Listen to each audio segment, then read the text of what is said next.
Fala rapaziada, beleza? A gente chega trazendo algumas informações, algumas notícias aí que aconteceram nas últimas horas e também debater um pouquinho sobre elas, conversar um pouquinho com você. Então, antes de mais nada, deixa o like, comenta aí, participa do vídeo, a gente tá sempre interagindo e agradecer a galera que já tá mandando ver, a gente tá sempre trocando ideia aqui. Então, vai ter grupo do Telegram daqui a pouco, o Instagram, o WhatsApp. Quem quiser ficar por dentro do Fala Manso vai poder ter esse canal de acesso aqui também, canal livre, para a gente poder conversar e debater sobre os principais assuntos, algumas coisas que vem acontecendo e a gente gosta sempre de colocar aqui no canal para a gente debater. Se inscreve, ativa as notificações para receber mais notícias e informações. Bom, a gente vai falar primeiro sobre Diego Costa no Botafogo, né? Notícia que sai aí já no final da manhã deste sábado. O Diego Costa, ele não é mais jogador do Wolverhampton, a última equipe que ele atuou, e por isso ele poderia, né, no futuro do pretérito aí, acertar com alguma equipe do Brasil, né? Ele pode acertar e pode ser inscrito, porque a janela de transferências ela prevê que só pode haver transferência, mudança de time dentro dessa janela de transferência. Jogadores que não têm mais vínculo, eles estão liberados, não configuram uma transferência e por isso não precisa respeitar o período da janela. Então Diego Costa pode sim pode ser um reforço para o Botafogo, que é líder do Campeonato Brasileiro, avançou de fase na Copa Sul-Americana e principalmente perdeu por um tempo, né, cerca aí de um mês e meio, o seu principal jogador, Tiquinho Soares, né, com uma lesão no joelho, e Diego Costa, né, apesar da idade, é um cara que tem referência lá na frente, que pode agregar muito, né? Normalmente os jogadores que vieram de fora, como o Hulk, por exemplo, acabou que eles deram muito certo. O Hulk, como eu já falei, o exemplo, o próprio Diego Costa, quando esteve no Atlético Mineiro, talvez algumas questões físicas o atrapalharam. Poderia ser um bom nome para repor essa ausência imediata do Tiquinho Soares. São cenas dos próximos capítulos, né? O Botafogo está encaminhando a contratação e reforçando o elenco aí para tentar suportar a pressão que vai ser, né, a busca dos outros times aí para tentar chegar, apesar da distância ser muito grande, chegar perto do Botafogo e tirar o título do Fogão no restante da temporada. O que é que você acha? Acha que o Diego Costa é uma boa contratação? Não sei se eu estou empolgado, mas acho que o Diego Costa pode ser sim uma grande contratação para a equipe do Botafogo por esse contexto, né? Entendendo que o Diego, apesar, né, de não ter vindo de boa sequência e tudo mais, é um cara que pode agregar nessa reta final de temporada. Outro assunto também das últimas horas é as pichações que aconteceram no Ninho do Urubu, né? A crise no Flamengo, de fato, né? Muitos problemas internos, problemas de jogadores com a comissão técnica, e isso vem refletindo dentro do campo, dentro do gramado, né? Os resultados não vêm acontecendo, a postura anímica do Flamengo realmente bem abaixo daquilo que se espera do investimento que é feito. O Flamengo tem um investimento altíssimo e acaba que foi até o Bertozzi que falou, Léo Bertozzi da ESPN falou nesses últimos dias também.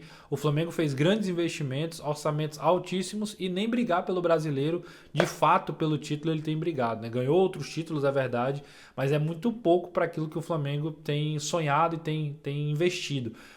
E aí a torcida do Flamengo tem essa particularidade, né? Eles não dispensam muito, né? Não tem muita moleza. Na chegada do time, depois da eliminação para o Olímpia lá em Assunção, já teve pressão no aeroporto, mesmo de madrugada, o Gabigol, alvo de críticas e etc, né? Davi Luiz, Felipe Luiz, sempre muito por ter falhado em alguns lances lá, a torcida pegou muito no pé. E aí a torcida foi pro CT, e aí pichou muro, cobrou o Landim, cobrou realmente a presidência do Flamengo. E tem sido um ambiente muito ruim internamente lá no Flamengo. Até, inclusive, muita gente defendendo a saída de Sampaoli. O Flamengo tem tido um grande problema com treinadores recentemente. O Mauro César Pereira, inclusive, falou que Rogério Ceni é o grande nome, né, para uma possível saída do Sampaoli. Mas para você ver como é que está a situação lá no Flamengo. Algumas notícias relacionadas ainda a transferências. Surgiu um boato aí que o Payet, jogador francês de 36 anos, que já circulou por alguns clubes europeus, estaria na mira do Vasco, né? Uma notícia curiosa. O Payet, né, no auge, um grande jogador de seleção francesa e etc. E a torcida do Vasco, né, fez uma enxurrada lá nas redes sociais pedindo a contratação do Payet. O time vem na vice-lanterna do Campeonato Brasileiro, tenta aí ainda reforçar, né, com aquele mesmo parâmetro lá do Diego Costa, mas ninguém sabe o que é que vai acontecer, né? O Vasco tem uma missão dificílima, tem 13 pontos na Série A e vai realmente ter um desafio aí de não ser rebaixado para a Série B do Campeonato Brasileiro. Será que o Payet vai ser um cara que vai topar o projeto do Vasco e vir aí para tentar salvar o time do rebaixamento? É uma outra pergunta que fica. Outro assunto também envolvendo aí contratações, janelas e, né, negociações é o caso do Transferban, que o Fortaleza recebeu por conta da negociação entre Lucero, né, a saída do Lucero do Colo-Colo. Né? O que é que acontece? O Colo-Colo alega que o Fortaleza meio que aliciou o jogador argentino a se desfazer do contrato com o Colo-Colo, que tinha preferência na compra, né, no investimento da ampliação do contrato do Lucero, e dessa forma, né, convenceu o jogador a sair. Ele usou uma cláusula do contrato, usou um ponto do contrato para poder justificar a saída do Colo-Colo, mas o time chileno acusa o Fortaleza de ter negociado ainda com o jogador tendo vínculo com o Fortaleza, né? Aliás, tendo vínculo com o Colo-Colo. Né? Isso não seria realmente uma coisa possível. O Fortaleza teria que pagar uma multa muito mais alta à equipe chilena, que é exatamente o que eles continuam alegando. O que é que acontece? O Colo-Colo entrou com essa ação na FIFA. A FIFA, depois de algum tempo, permitiu que o Lucero jogasse, participasse da temporada do Fortaleza até que o caso fosse julgado. E agora, né, veio com a punição. Fortaleza fica 2 janelas de transferência sem poder contratar jogador, sem poder registrar jogador. E o que significa que, além de contratar, o Fortaleza não pode renovar, ampliar contrato de jogadores que já estão no elenco. Se tem jogador que encerra esse ano, ele não pode renovar mais uma temporada, porque isso se daria mais um registro, né? Se daria mais uma ação lá de registrar jogadores no BID e etc. E o Fortaleza estaria punido para isso. E o Lucero, 4 meses de gancho, né? O que a gente imagina que é assim, fizeram que o Lucero não jogasse até o final do ano. Se fosse em fevereiro, ele teria tomado mais tempo até o final do ano. Mas isso é só uma conjectura, imaginando aí que a ideia da FIFA é punir o Lucero nessa temporada. Fortaleza recorre lá na FIFA, lá em Zurique, na Suíça, mas há uma grande possibilidade também dos clubes chegarem a um acordo. E acordo, meu amigo, no futebol é dinheiro, né? O Fortaleza teria aí que conversar com os advogados do Colo-Colo, é uma relação que já foi desgastada, mas que pode acontecer para que o processo seja parado, seja suspenso, e aí o Lucero e o Fortaleza deixem de ser punidos. Então, é uma situação também que tem acontecido, a gente está monitorando para saber como é que vai ser o desenrolar dessa história. Além de tudo, o Fortaleza tenta acelerar, porque o Lucero é um jogador muito importante para o time na temporada, né? E além de tudo, o Fortaleza passa por uma crise de gols, né? Então, o Galhardo em uma fase, o Romero também com poucas oportunidades, o Lucero é um dos caras que também sempre ajuda. E o último assunto que a gente vai falar aqui é sobre a estreia do Vina, né? Lá no futebol árabe. O jogador está no Al Azen,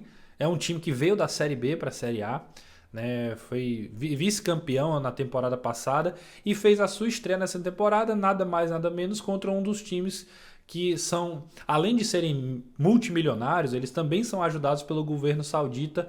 E principalmente nessa temporada especificamente, né, com esse apoio governamental, essas equipes contrataram muito. Né? O Firmino, por exemplo, está no Al-Ahly, fez 3 gols, né, fez o hat-trick também na sua estreia. O ataque com o Maxi, com o Mahrez e com o Firmino, o time que tem o Mendy, que era do Chelsea, né, foi considerado o melhor goleiro do mundo. O Ibanez, zagueiro brasileiro, que também saiu da Roma, foi para lá. Ou seja, um time recheado de boas contratações, é um dos times que vai brigar pelo título. E o time do Vina teve só essa missão aí, né? É um time que veio da Série B, como eu falei, tem um poder de investimento menor, né, para os padrões sauditas. Só contratou o Vina e o Tozé, assim, talvez como o Tozé, o português, como maiores investimentos. O jogo foi até nivelado, né? O Al-Ahly fez 2-0 muito rápido com o Firmino, mas aí o Mendy acaba errando no segundo tempo, né? Dá um passe para o Vina, o Vina faz um golaço de esquerda por cobertura, teve uma nota muito alta no soft score, mas o time é outro patamar, o Al-Ahly. Então a estreia do Vina no Arabão acabou sendo positiva individualmente, mas coletivamente deve ser um time que vai sofrer ali entre as 16 equipes e a grande briga realmente é permanecer na Série A do Esfirrão, ou Quibão, ou como você quiser chamar, a Liga Saudita. Esses os assuntos mais badalados dos últimos momentos. Deixa aí teu comentário, tua opinião para a gente debater um pouquinho aqui. Também no canal, sempre trazendo comentários sobre as principais notícias. Grande abraço.